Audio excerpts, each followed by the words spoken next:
What's up, friends? It's your boy Carnivore Kratos with part 2 of the ethics of eating meat. So in part 1, I was just going to do one talk, but it took too long, so I did part 1. But we talked about why I'm doing these videos, and then I went into the health aspects of eating meat, like why eating meat is much healthier than a plant-based diet. So now we're going to go into the environmental aspects of it. The vegan propaganda says that raising animals, cows, is bad for the environment, and plant agriculture is good for the environment. And I don't know if vegans would say that plant agriculture is necessarily good for the environment, but I don't think that they realize how terrible it is for the environment. They definitely don't realize how terrible it is for animal welfare, which we'll get into in part 3, and a little bit in this one too, because it kind of ties together. So let's talk about how cows are raised. First of all, one of the things that I fell into, the vegan propaganda that I fell prey to for a while, was that most cows are raised in confined animal feeding operations called CAFOs, and that's just not true. Almost all cows are raised on pasture for the majority of their life, and then for the last 2 or 3 weeks of their life they're sent to these CAFOs to be fattened up before slaughter. So they're eating grass. Now, a lot of farmers will feed their cows other things besides grass. I know there's a local farmer around here who I'm not fond of, but I asked him how he raised his cows, and he said that they were fed grain from start to finish. But I've also seen his cows. They are on pasture, but he feeds them grain as well as grass. You know, if they have access to grass, but they're also fed grain, GMO grains, their entire lives. And he charges a premium for his meat, which really pisses me off. You think just because you're local, but you're producing the same kind of meat that they sell at Walmart, I should pay a premium for your meat? I'm not doing it. It's really upsetting to me. I don't like the guy. He's a charlatan. He's a shyster. So most cows are raised on pasture and then sent to the CAFOs to be fattened up for slaughter. And the CAFOs are kind of an abomination, because you've got lots and lots of cows in a confined area, and they are, pooping, and they don't have anywhere to go, to get away from that, Whereas on pasture, they spend some times in one paddock, and they're eating grass, and they're pooping, and then when the grass is eaten down, they're moved to another paddock, and then the poop that they leave breaks down and becomes part of the soil and feeds the soil, and the grass grows back, and by the time they get back into that paddock, the poop has become part of the soil, and they're not wading ankle deep in it like they are in a CAFO. And that's where you get a lot of the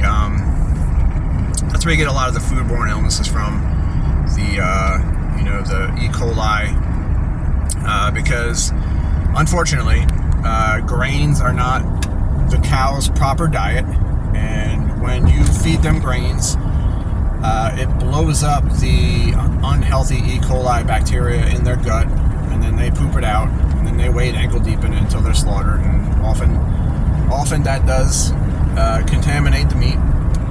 It's a very unhealthy process. And then you get rainwater runoff, which I believe does contribute to E. coli outbreaks within other crops like spinach. Probably could be wrong about that. I could be spewing vegan propaganda.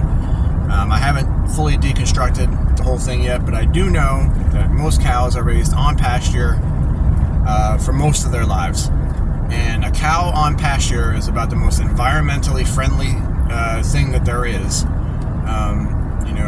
I saw a study recently saying that rotting grass releases at least as much methane into the atmosphere as cows burping. Cows burping and methane being released in the atmosphere is part of the earth. It's the earth. It's not an environmental hazard. That's earth. That's life. That's the life process. There's methane in the atmosphere. There may be a lot more cows in existence than there would be because we raise them, but it's not causing global warming. And if anything, the cows raised on pasture is a fantastic way, a fantastic method of taking carbon out of the atmosphere and putting it back into the ground, because the plants take the carbon from the air, put it into their plants, then the cows eat it, then they poop it, and then the poop becomes part of the soil, right? So, and this is known, they know this, but it's really important to remember that, of course, anytime the government has an agenda, it's never about the thing they say the agenda is about. It is never about the coronavirus. It's about control. It is never about gun violence. It's about taking your guns away.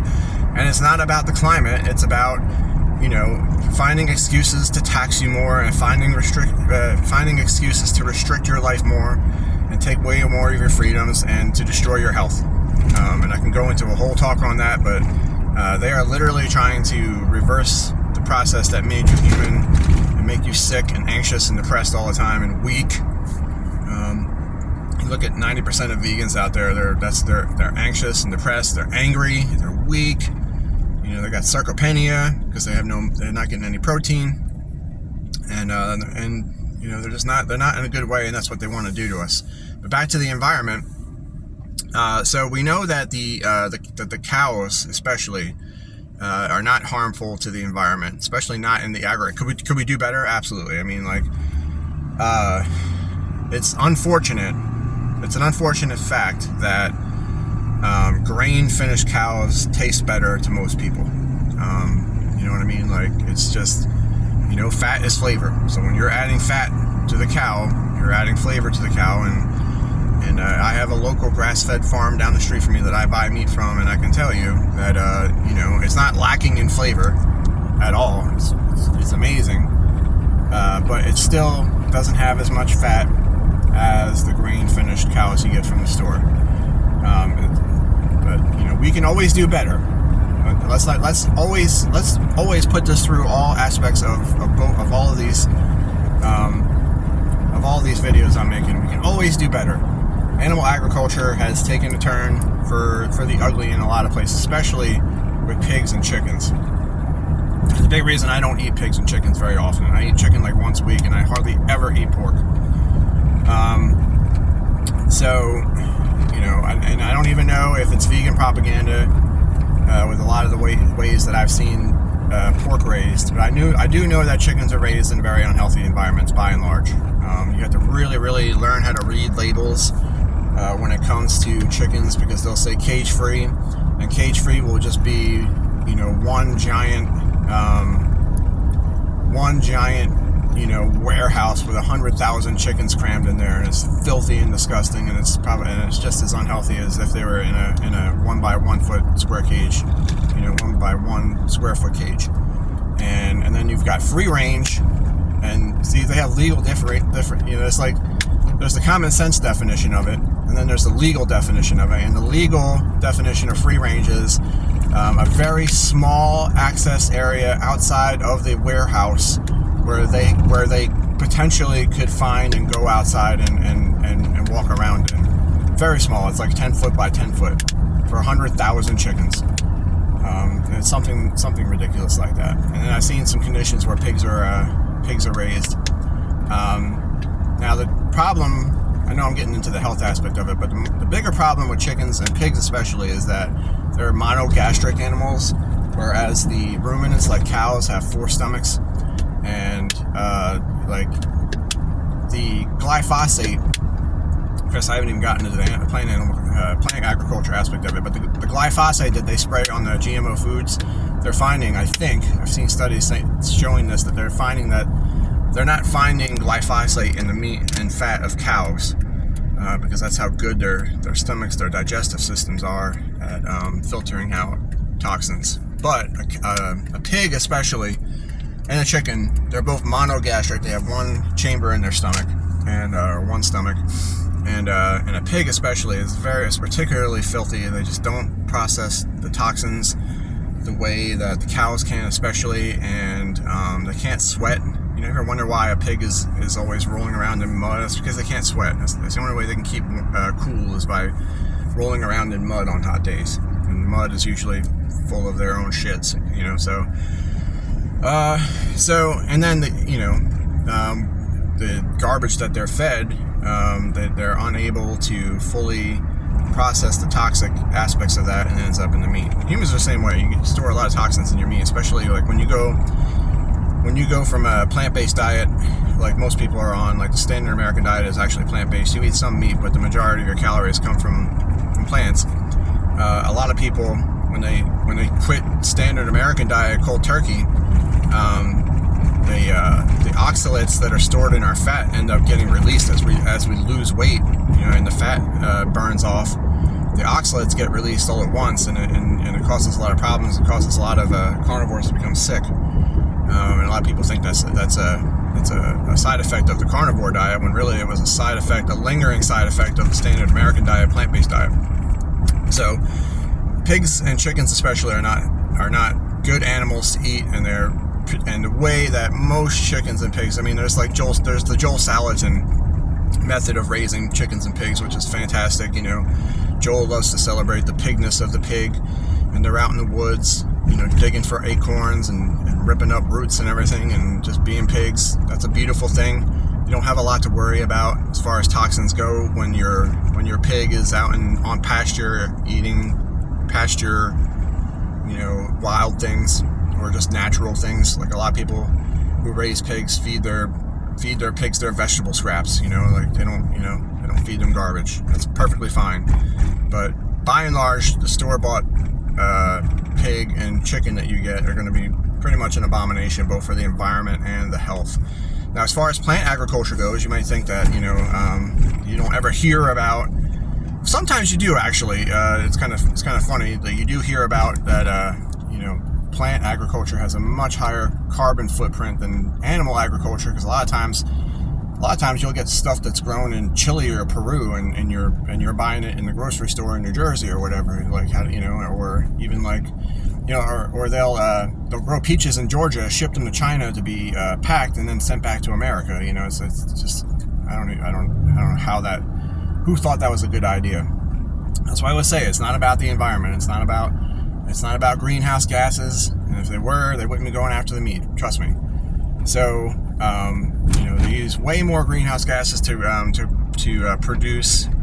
You got to run the tractors, you got to run the harvesters. All of that takes gasoline or diesel. And the soil is degraded from constant plowing, constant rainwater runoff. There's basically, most farmers are just basically growing their food in sand and dust, and the green revolution, so-called, discovered that plants need three basic nutrients to grow. They need a lot more than that, guys. I mean, believe me, I don't grow plants anymore, but I knew enough about plants, growing plants, to know that it's a very complex system if you want to grow really healthy plants. But farmers, industrial agricultural farmers, use basically nitrogen, phosphate, and is it potassium? NPK, in other words, is the three that they use. And because the soil has been degraded, most of that does not actually get into the soil to the plant's roots. It runs off in rainwater, and then that washes into the watershed and into the rivers and streams. And there's a dead zone in the Gulf of Mexico the size of, the last time I heard, it was the size of Rhode Island. It might be bigger now, because the excess nitrogen in the water has thrown off the chemistry of the Gulf, and it caused sea life to overgrow in that area, and then it sucked all the oxygen out of the Gulf. I believe it's the process that happened. So, and then we get into the pesticides, especially like the atrazine, which goes back to the health issue. Everybody makes fun of Alex Jones because of the rant he went on about turning the frogs gay. That actually does happen. He is absolutely 100% correct with that. The atrazine is an endocrine disruptor. It messes with the hormones. It makes frogs and fish change genders or become homosexual, and it really messes with, and you look at what's happening in society today. We have gender dysmorphia running rampant. Now, it's not just a cultural thing, it's a hormonal thing. It is the inevitable outcome of a cumulatively deteriorating food and health system, which atrazine and other pesticides and environmental toxins and endocrine disruptors, the fluoride in the water. There's, what's that chemical they put in the plastic? I can't remember. Yeah, BPA is in the plastics, is in the water bottles. They put BPA on receipts. When you get a receipt from the grocery store, it's got BPA in it, and it's a horrible endocrine disruptor. So the pesticides are very, very toxic and damaging to the environment, damaging to human health. And then, of course, there's the GMO process, and I don't really have a lot of time to go into how harmful it is to consume recombinant, genetically altered genes in plants and animals. But I do know that the glyphosate and the other herbicides are horribly toxic. They spray billions of pounds of that onto the environment every year. It's in the rainwater. It is impossible to avoid, and it is an environmental catastrophe. And they say that it doesn't affect any of the metabolic pathways in humans that it does in plants that causes them to die. But the problem is you have bacteria in your body. You have more bacteria in your body than you do cells. So, there's more bacteria than human cells that make up your body. So you have a symbiotic relationship with that, and it's called your microbiota. And the glyphosate murders your microbiota, and you are constantly consuming it, constantly bathing in it, constantly drinking it. And it is omnipresent in this country now, because just about every industrial farmer is growing corn or soy, lots of soy. All of that is genetically modified and Roundup ready or other similar product ready. Able to be. It just means that they spray Roundup on it and it kills everything but the crop. So, and then you eat it. So, environmental catastrophe. And I think that about covers it for the most part as far as the environmental aspect of it. Well, I guess I could leave off the part about where constant plowing kills the soil life that the plants have a symbiotic relationship with, because worms are animals, guys. Insects are animals. They're part of the animal kingdom. And vegans always like to. I love that billboard by vegans where they got a bunch of animals, and some of them are it starts off as livestock, and then it kind of transitions into more of a pet type animal, and it's like, where do you draw the line? I'm like, well, where do you draw the line, vegans? Because you're slaughtering all kinds of life when you eat vegetables. There's more blood on your hands than that are on my hands for sure, and I'll get into that in the third video. Thanks for watching, guys.